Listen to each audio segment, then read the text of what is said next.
La loi de blocage actuelle doit être réformée. Enfin, c'est l'objet d'un travail qu'on a conduit à l'Assemblée nationale. C'est une loi qui est essentielle, qui a été donc votée en 1968, réformée en 1980, qui est totalement tombée en déshérence, qui n'a pas du tout été mise en œuvre par les pouvoirs publics français et qui doit être réformée pour mieux protéger nos entreprises et rétablir notre souveraineté dans le cadre ce qu'on appelle les procédures extraterritoriales, que ce soit en matière civile comme en matière pénale. La loi de blocage, elle permet de mettre un filtre entre les demandes des institutions publiques étrangères, les juges, les autorités publiques étrangères et les entreprises françaises. Elle permet de remettre l'État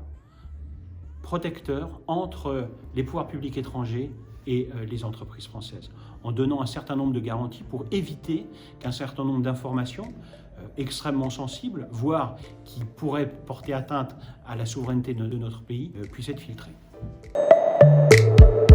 La loi de blocage, on l'a déjà rendue un petit peu plus opérationnelle puisqu'on a de plus en plus d'expérience avec des dossiers, des saisines qui nous viennent des entreprises depuis le début de l'année.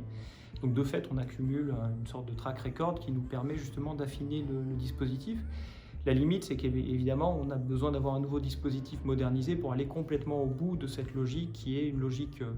d'accompagner les entreprises, de leur donner des repères, de pouvoir faire œuvre utile en s'interposant vis-à-vis des autorités étrangères, à la fois sur la protection des informations sensibles, qui relève de l'article 1er de la loi, et puis aussi sur le fait de trouver le bon canal de transmission de ces informations, qui est l'article 1 bis. Cette expérience qu'on a accumulée sur les dossiers depuis le début de l'année permet de nourrir aussi nos réflexions sur